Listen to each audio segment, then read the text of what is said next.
وہ تجاوزات بھی رکھنا چاہتے ہیں جس کی وجہ سے ہم آپ کے سامنے یہ لے کے آئیں کہ پاکستان تحریک انصاف کے ورکر سپورٹر خاص کر خان صاحب اور بی بی ایک ایون عدالتی طور پہ بھی ایک غیر منصفانہ اور امتیازی سلوک سے متاثر ہو رہے ہیں. ہمارے کیسز نہیں لگ رہے ہیں. خان صاحب کا ہم نے پوری تفصیل کے ساتھ ان کو کہا کہ کبھی آئسولیشن میں رکھا جاتا ہے, ڈاکٹر کی ایکسس نہیں دی جاتی, کتابیں نہیں پرووائڈ کی جاتی, اس کو ایکسرسائز کی مشین کے نہیں, اور یہاں تک کہ ان کو بچوں سے بات نہیں کروائی جاتی, اس سے بیوی کی ملاقات نہیں کروائی جاتی. تو یہ سب کچھ صرف ہمارے لیے ہے, اور یہ زیادہ تر پنجاب میں یہ فسطائیت بڑے عرصہ سے شروع ہے. ہم نے ان کو یہ بھی کہا کہ آپ کی عدالت کے آرڈر کو آج کل کوئی عدالت کا آرڈر سمجھتا ہی نہیں ہے. آپ نے جتنے آرڈر کر لیے, چاہے وہ پاکستان تحریک انصاف کے منے کا نوٹیفیکیشن تھا پی ٹی آئی میں, چاہے وہ ریزرو سیٹوں کا تھا, چاہے وہ سینٹ کے الیکشن کا ہے, وہ سارے ابھی یہ ریکوائرڈ ہے کہ ان کی امپلیمنٹیشن ہو, لیکن کوئی چیز امپلیمنٹ نہیں ہو رہی.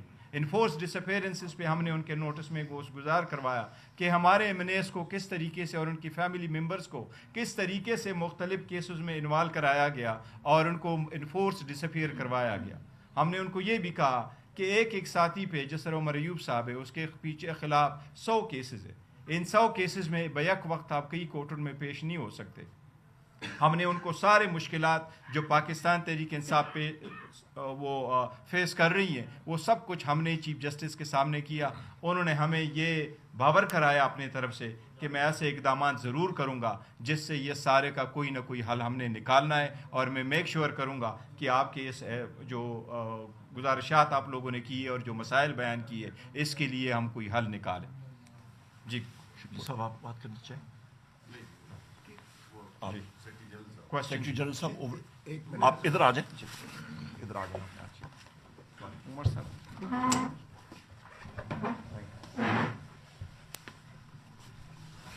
بہت شکریہ. دیکھیں, بنیادی بات جو ہم نے چیف جسٹس صاحب کے سامنے رکھی وہ یہ تھی کہ اس وقت ملک میں عملاً آئین اور قانون جو ہیں وہ ختم ہو چکے ہیں. کتاب میں تو لکھے ہوئے ہیں, کتاب ہے آئین پاکستان, مختلف قوانین ہیں, لیکن ایک سیکشن 144 144 لگا دیتا ہے ڈپٹی کمشنر, تو آپ کے جو بنیادی حقوق ہیں, آرٹیکل 15 کہتا ہے کہ آپ سڑک پہ چل سکتے ہیں, آرٹیکل 17 کہتا ہے کہ آپ اکٹھے ہو سکتے ہیں, یہ آپ کا بنیادی حق ہے, آرٹیکل 19 کہتا ہے آپ آواز بلند کر سکتے ہیں, ان تمام حقوق کو جرم بنا دیا جاتا ہے. تو اس وقت یہ صورتحال ہے کہ عدلیہ اگر یہ سب کچھ ہونے دیتی ہے تو وہ اس میں شریک بن جاتی ہے.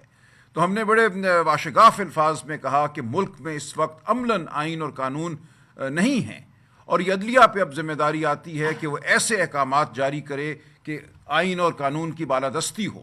یہ نہ ہو کہ ایک شخص جو بات کرتا ہے اس کے اوپر 100 مقدمے بن جائیں ملک کے ہر گوشے میں, کہ وہ تمام عمر ایک عدالت سے دوسری عدالت بھاگے, کہیں سے اس کو ریلیف ملے, بیل مل جائے تو 4 اور مقدموں میں اس کو گرفتار کر لیا جائے. اس وقت پورے نظام عدل کو ایک اعلی جرم بنا دیا گیا ہے. جب تک ہم اس کا تدارک نہیں کرتے, اور یہ سپریم کورٹ ہی نے کرنا ہے, سپریم کورٹ کو وہ فیصلے کرنے ہوں گے جہاں لوگوں کو گرفتاری سے بچایا جائے, بار بار کی گرفتاری سے بچایا جائے, جہاں ایک شخص پہ اگر 100 مقدمے بن رہے ہیں تو عدالت دیکھے اور پوچھے کہ یہ کیا ہو رہا ہے, کیا اس شخص کو ایک نشانہ بنایا جا رہا ہے اس کے سیاسی خیالات کی وجہ سے, اس کی سیاسی پوزیشن کی وجہ سے. تو اس وقت ہمارے سامنے یہ ایک سر عام نظام عدل کو استعمال کیا جا رہا ہے ایک اعلی کار کے طور سے. اگر عدلیہ اس میں مداخلت نہیں کرتی تو پھر پاکستان کی عوام بالکل اپنے ہاتھ میں لینے پہ مجبور ہیں تمام معاملات کو. اسی لیے ہم پھر سیاسی جد و جہد کی جانب بڑھتے ہیں. سیاسی جد و جہد ہمیں واحد راستہ نظر آتی ہے, کیونکہ عدالتوں سے ہمیں اب تک وہ ریلیف نہیں ملی جو ہم سمجھتے ہیں ہمیں ملنی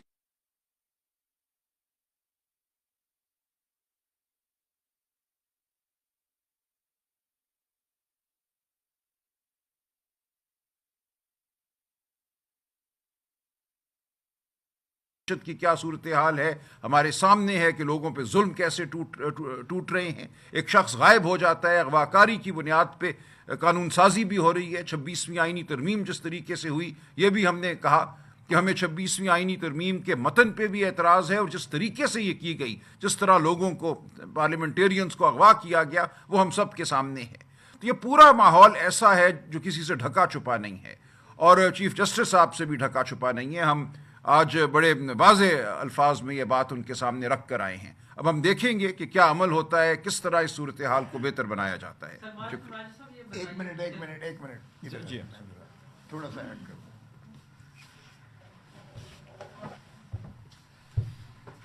دیکھیں ہم نے یہ بھی باور کروایا ہے چیف جسٹس صاحب کو کہ عدلیہ کا آپ پہلے اپنا گھر ذرا ٹھیک کریں. ایک جگ ہسائی بنی ہوئی ہے قوم ساری, جس ملک میں خود منصف جو ہے وہ انصاف کے طلبگار ہوں, تو پھر آپ نظام عدل اور پھر کس چیز کے آپ پیٹر فیملیس ہیں. Peter families father of the judiciary ہوتا ہے. تو اس لیے اگر جو 5 ججز سپریم کورٹ کے بھی ایک چیز بار بار لکھ رہے ہیں کہ پہلے 26ویں ترمیم کا جو ہے فیصلہ کیجیے گا, اس وقت تک آپ کورٹ پیکنگ نہ کریں. یہ کورٹ پیکنگ کا ہم نے لفظ استعمال کیا کہ یہ جو ہے کورٹ پیکنگ ہو رہی ہے, اور اس کی اگلی نسلیں ہماری جو ہے وہ بھگتیں گی اس کا نتیجہ. سو اس لیے ہم نے کہا پہلے اپنے گھر کو خدا را ٹھیک کیجئے گا. اسلام آباد ہائی کورٹ میں 5 ججز نے جو لکھا ہے ان کو خط, اور پٹیشن تک کرنے پر خود انصاف لینے کے لیے وہ سائل بنے ہیں سپریم کورٹ میں, اس کو بھی توجہ سے دیکھیے گا. اور آپ کے بھائی جو آپ کو بار بار وہ باور کروا رہے ہیں, سینئر ترین جج صاحبان جو سپریم کورٹ کے کہہ رہے ہیں کہ ان معاملات پر دیکھیے, تو پہلے آپ اپنا گھر خدا را ٹھیک کیجیے گا. پاکستان کے عوام منتظر ہیں